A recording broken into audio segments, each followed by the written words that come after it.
Corinthians chapter.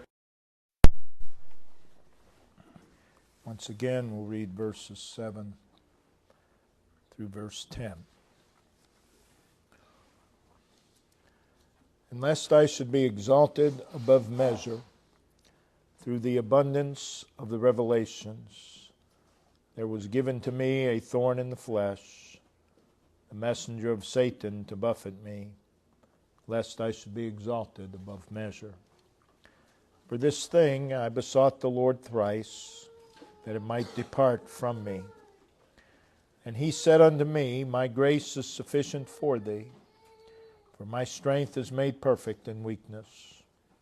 Most gladly, therefore, will I rather glory in my infirmities, that the power of Christ may rest upon me. Therefore I take pleasure in infirmities and reproaches and necessities and persecutions and distresses for Christ's sake. For when I am weak, then am I strong.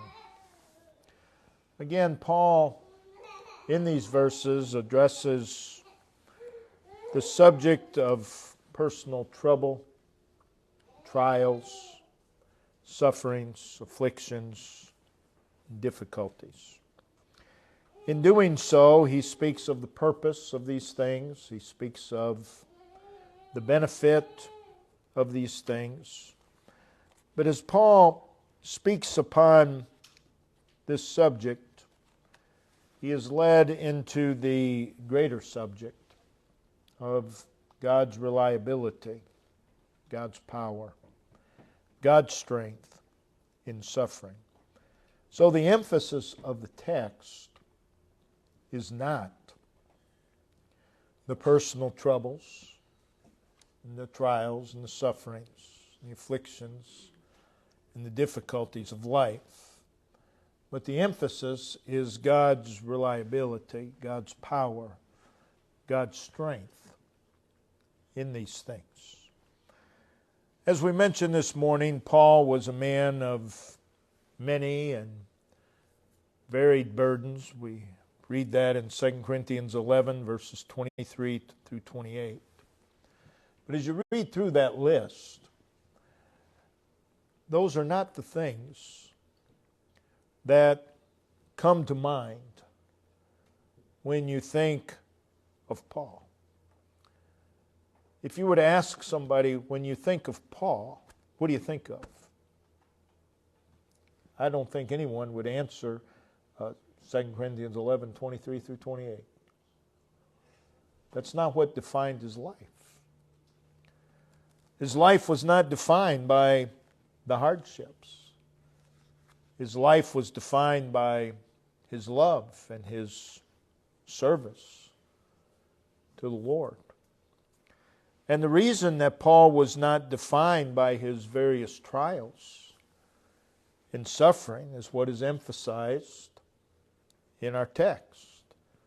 God's power in his life. Paul had learned to be strong in the broken places of his life. We all have broken places, broken things in our life. And Paul had learned how to be strong in those places. Unlike Paul, many, if not most, of God's people become defined by the adverse happenings of life rather than learning, how do I be strong in these things? How do I rise above these things? How do I remain faithful to the Lord in these things? And that's really the emphasis of our text. Paul speaks of God's power in his life. He speaks of how he was brought to the point where he could experience and be the recipient of such power. The climax of our text is verse 9 and 10. In particular, Paul's conclusion When I am weak, then am I strong. That was Paul's conclusion. It's a very accurate conclusion. It speaks of power and weakness. Our subject this morning is contrary to what we've been taught most of our lives growing up. Our subject is live weak. Live weak. Hear Paul say, when I'm weak, then am I strong. Live weak. Because that's where strength is.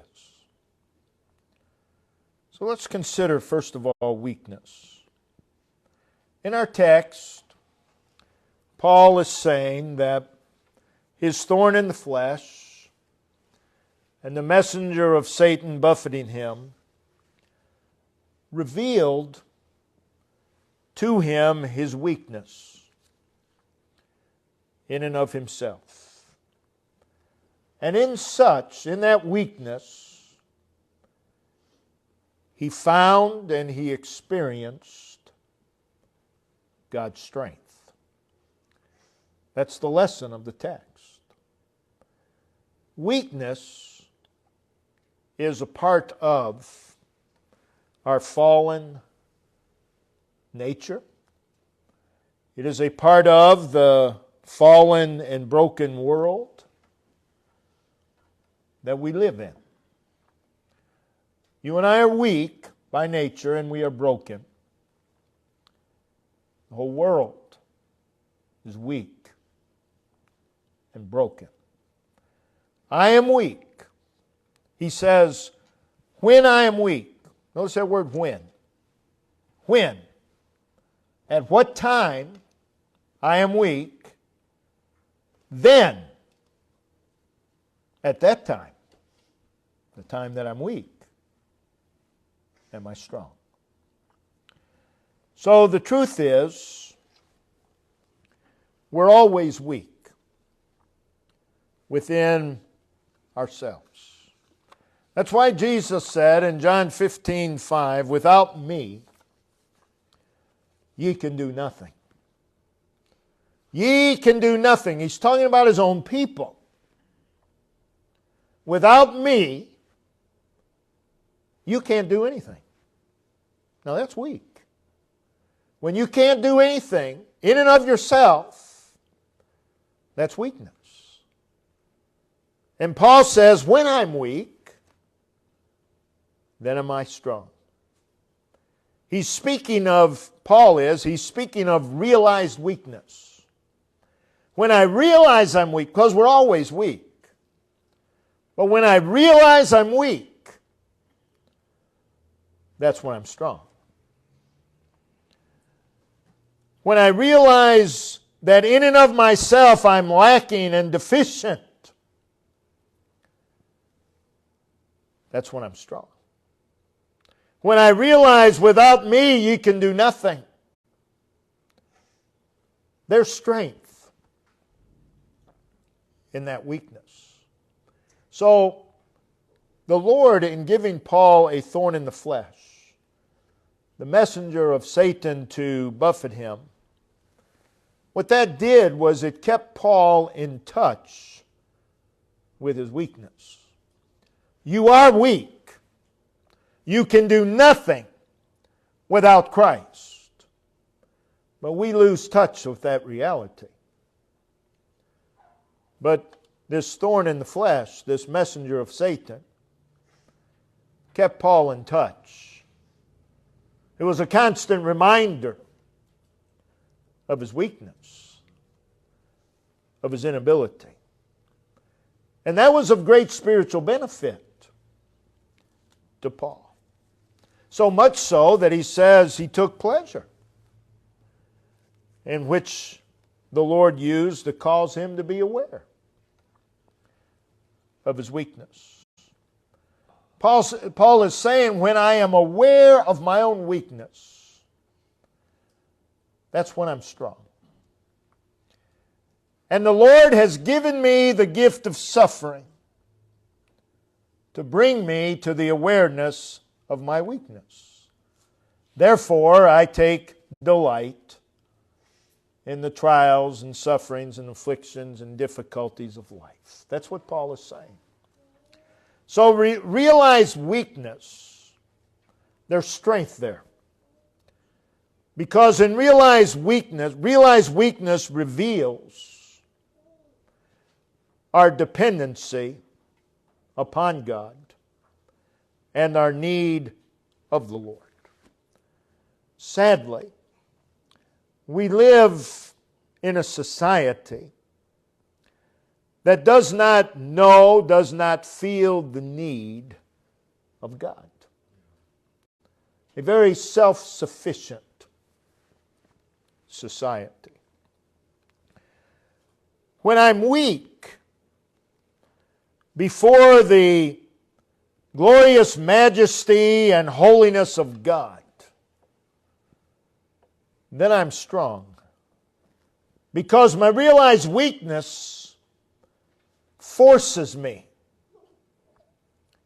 to look to God alone for mercy and grace. We need to realize our weakness to the extent that we are forced to look to God. When that happens, we're strong.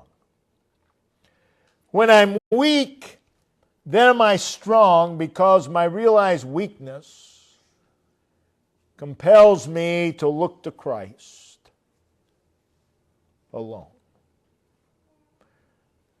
I've said to many people, they're in the hospital, perhaps they're watching a loved one die. And they'll say, the worst thing is I'm helpless. No, that's not the worst thing, that's the best thing. That's the best thing that happened to you, is to realize, I can do nothing. And then our hearts are drawn to the one who can. That's a good place to be. We need to live there. We get uncomfortable when it happens every now and then. But that's where we need to live. We need to live weak. I can do nothing. I need Him. When I'm weak in the face of trials and temptations,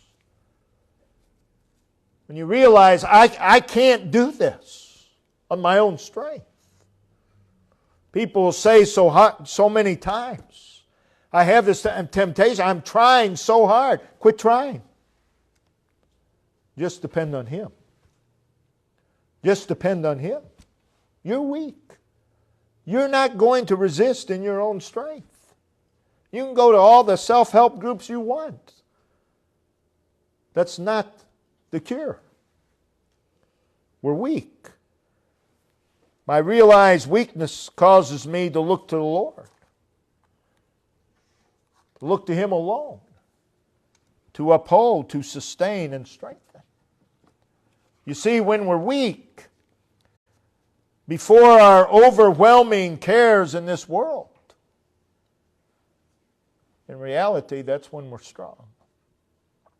Because our realized weakness causes us to cast all our cares upon Him. The truth is, when we try to carry all our burdens, we haven't come to the realization how weak we are. We think we're able to do that. The best thing that can happen is for you to realize, I can't carry this. I can't do it. And then you cast it upon the Lord. When we're weak, not knowing what to do, our weakness compels us to seek His wisdom and His will. So our weakness becomes strength. When we're weak before the holy law of God, when we see what God requires, we come to the realization that our very best righteousness is nothing but filthy rags before a holy God. That's when we're strong. Because in that hour of realized weakness, we are compelled to look to the Lord to do what He commands. Lord, I know this is what You command. Lord, You're going to have to make me do it. You're going to have to help me because I'm weak. And that honors God. That pleases God. So the child of God who sees themselves as weak in and of themselves will be strong. It's strength and weakness. All through the Scriptures, there is this exhortation. Be strong. Be strong. That was the charge of Moses to Joshua and Israel. Be strong. That was the Lord's charge to Joshua. Be strong. That was David's charge to Solomon. Be strong. All through the book of Isaiah, that's Isaiah's exhortation. Be strong. It was the exhortation from the heavenly messenger to Daniel. Be strong. Yea. Be strong. This is the charge in Haggai 2 verse 4. There we read, Be strong, O Zerubbabel. Be strong, O Joshua. Be strong, all ye people. Be strong. That was Paul's exhortation to the Ephesian church. Ephesians 6 verse 10. He said, Finally, my brethren, be strong in the Lord and in the power of His might. This was Paul's charge to Timothy. Be strong in the grace that is in Christ Jesus. So we are called upon time and time and time again. Be strong. Be strong. Be strong. What is needed to live for Him is strength. Not ordinary strength, but strength in the Lord, strength in the power of His might. Be strong. We're told in 1 Chronicles 16:11, seek the Lord in His strength. Seek His face continually. Be strong. How do we do this? How do we do this? Live weak. Live weak. You're not going to be strong until you realize how weak you are. You're not going to be strong until you realize, I need the Lord. So the way to be strong is to live weak. Live realizing how weak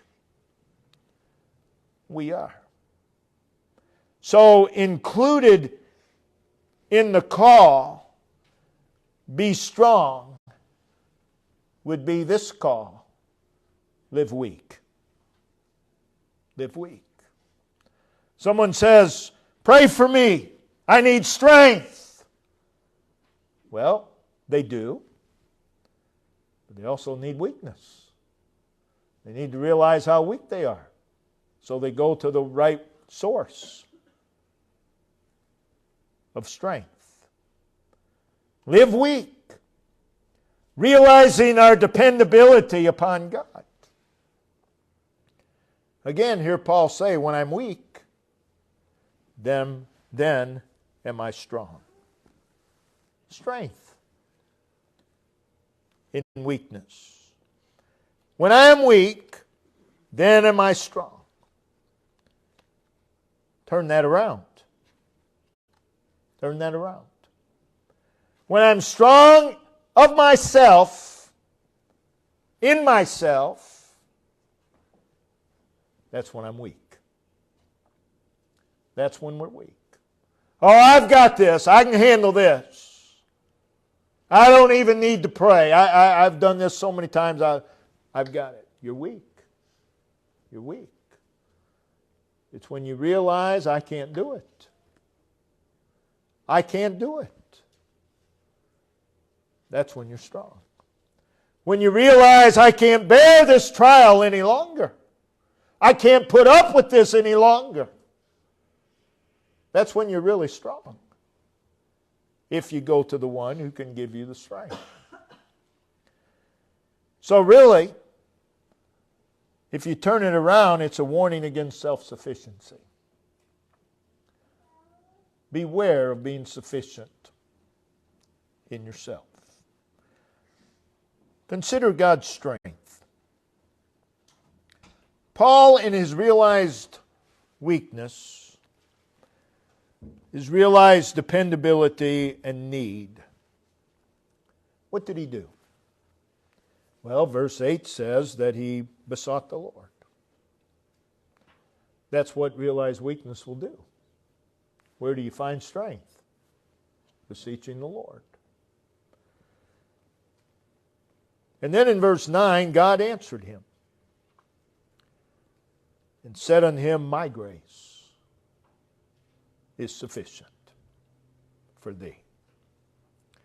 For my strength is made perfect in weakness. Notice, my grace for thee. My grace is sufficient for thee. My grace for thee. My strength, your weakness. So out of the trouble, the trial, the difficulty, and out of the midst of the vexing of Satan's messenger, and while Paul was feeling the pain and the draining effect, the burden and the unrest of the thorn and the messenger of Satan, there comes these words from God. My grace. My grace. My grace. God's grace is God's activity toward us in love and favor. My grace is sufficient. It is God coming to us and intervening in our lives out of love and favor to us. It's His power. It's His control. It's His love. It's His care. It's God making Himself available to us. There's strength there. There's all the strength you need. My grace. What wonderful words. My grace. My grace is sufficient. That is, my grace is enough. My grace is more than enough for thee. For thee. Notice that this grace is also connected with God's strength. My grace, my strength. Grace is strength. Grace gives strength. Can't separate the two. My grace is the strength which I impart. And it's sufficient. Doesn't matter what the thorn is. Doesn't matter the messenger of Satan. My grace, my strength is sufficient. It's more than enough. It's more than you need. Paul had been pleading with God to take away the thorn. Pleading with God for God to put a stop to the buffetings of the messenger of Satan. He, like us, wanted health instead of weakness. Don't we all? Wants deliverance instead of pain. Wants peace instead of unrest. And God, in a very assuring, caring, and loving way, says to Paul, Paul, I'm not going to take away the pain. I'm not going to take away the thorn. I'm not going to put a stop to the buffetings of the messenger of Satan. But here's what I will do. I will enable you to live victoriously over it. What a wonderful God. God's people have many trials. They have many troubles, many difficulties, many adversities. There's much satanic attack. There's a lot of satanic annoyances in opposition. And these thorns and buffetings from the messenger of Satan can be a persistent irritation, causing pain, agony, and torment to body and soul and spirit. And many of God's people, if not most, are just trying to endure, somehow get through it all. What we need to hear is God saying, my grace is sufficient for thee. For my strength is made perfect in weakness. God's grace gives strength. God's grace, God's strength overflows and exceeds our inabilities and our shortcomings. God's grace, God's strength overcomes and exceeds the depressing, domineering, hampering power of life's trials.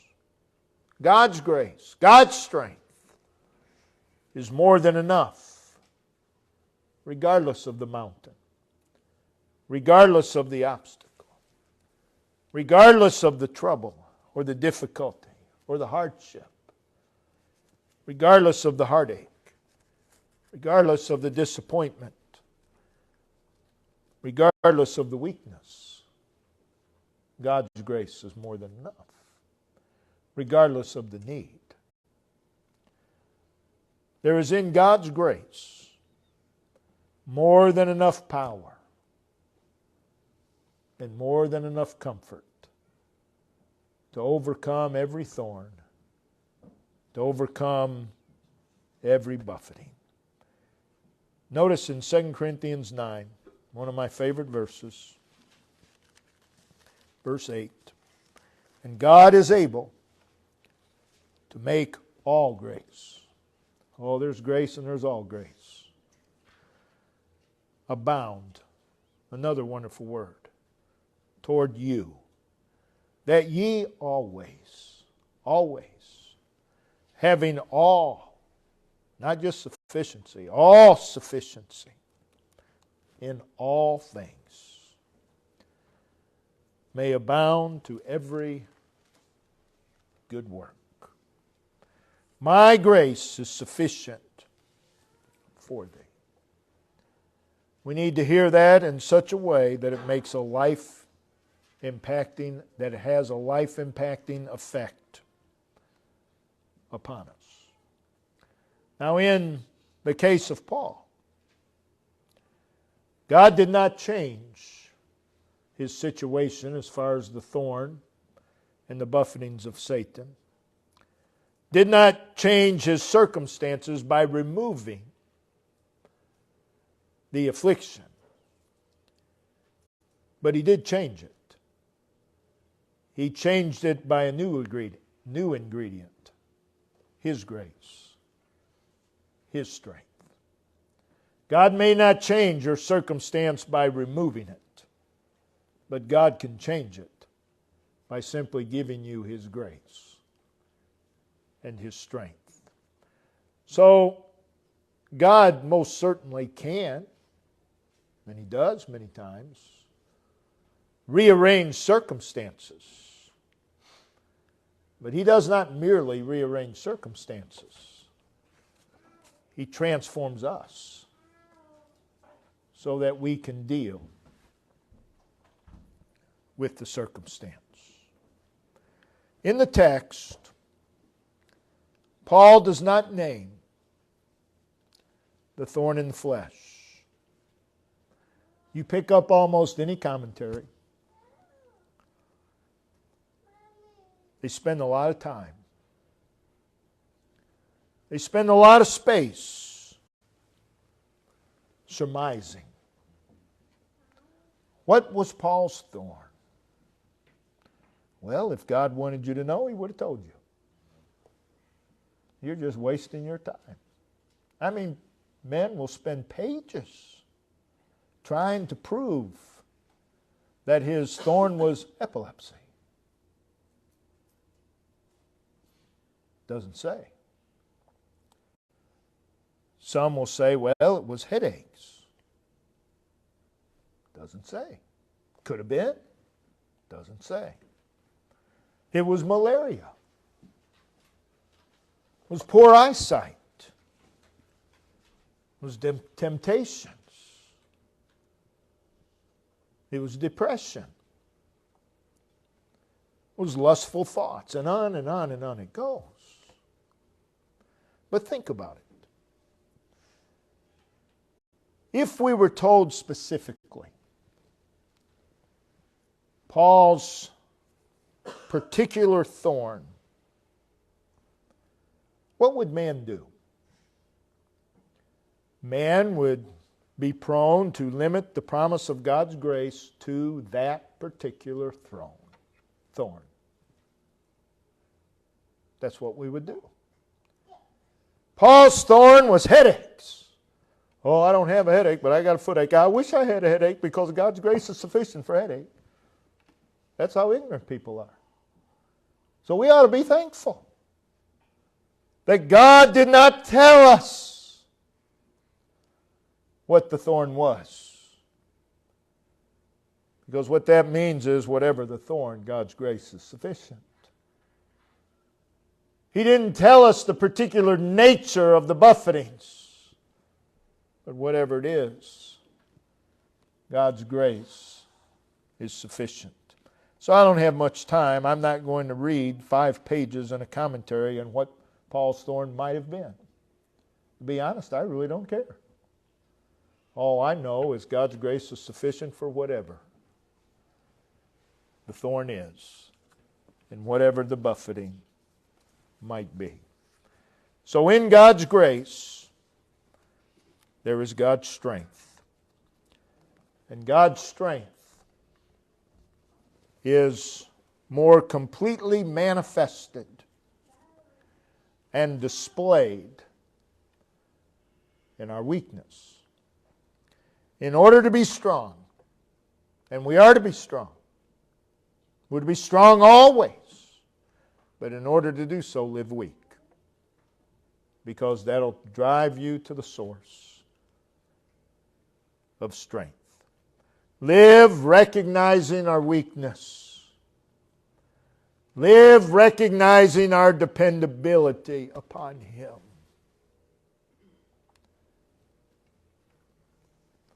Be strong. Live weak.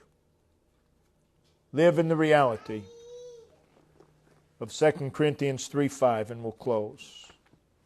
And really, what we read here in our text is 2 Corinthians 3, verse 5. Not that we are sufficient of ourselves. That's weakness. To think anything has of ourselves, but our sufficiency is of God. That's always so. We're never sufficient in and of ourselves. But our sufficiency, our ability, our enablement is of God. Brother Dave, if you'd come and lead us. Verse of song.